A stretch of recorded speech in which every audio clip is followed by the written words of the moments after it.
व्यापारी की हत्या के आरोपी के साथ पुलिस की मुठभेड़। नवाबगंज थाना क्षेत्र में गंगा बैराज के पास एनआरआईसीटी के पास पुलिस और हत्यारोपी के बीच मुठभेड़ हुई। बता दें, आरोपी विशाल गुप्ता ने 8 मई को थाना फीलखाना क्षेत्र में व्यापारी विजय कुमार चौरसिया की सरेआम हत्या कर की थी।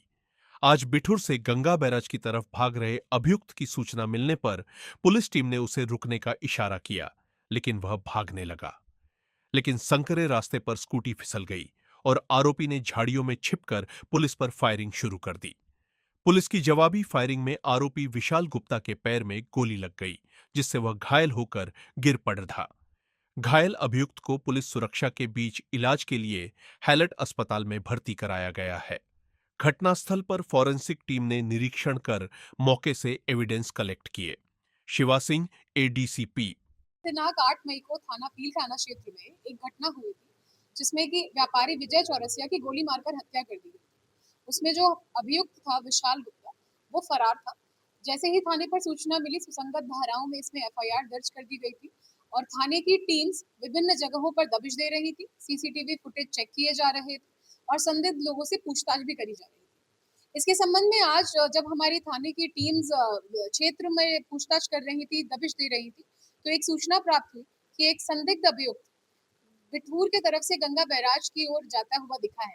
इसके संबंध में जब पुलिस द्वारा उसका पीछा किया गया, तो उसने अपनी जिस स्कूटी पर था उसे मेन रोड से एक खड़ंजे की तरफ उतार दिया, जहां पर उसकी स्कूटी गिर गई और उसके बाद वो झाड़ियों की तरफ भागने लगा।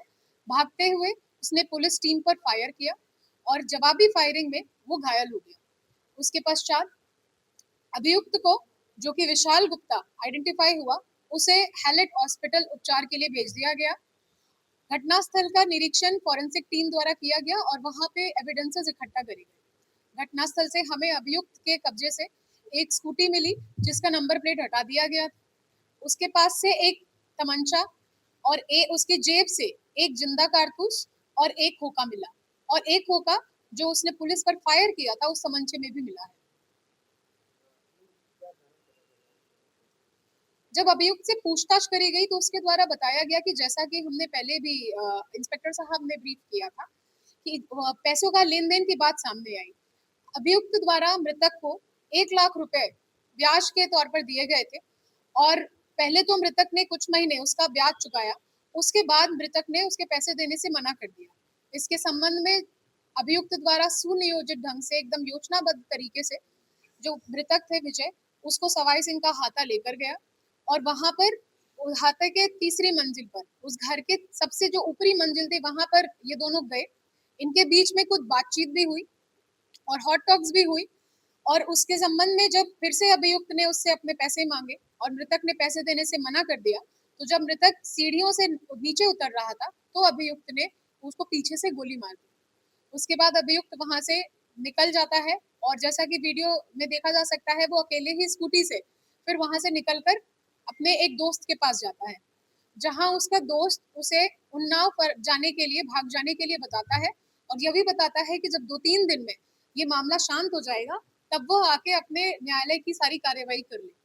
इसके संबंध में अभियुक्त उन्नाव भाग जाता है, वहां भी अपने जानने वाले लोगों के घर जाता है, जहां पर उसके कपड़े चेंज कराए जाते हैं, उसे खाना पीना दिया जाता है और उसके बाद अभियुक्त विभिन्न विभिन्न जगहों पर छुप छुपा के रहता है। और जब वो आज कानपुर की तरफ दोबारा लौट रहा था, उस समय पे फिर पुलिस मुठभेड़ होती है और हमने अभियुक्त को गिरफ्तार कर लिया।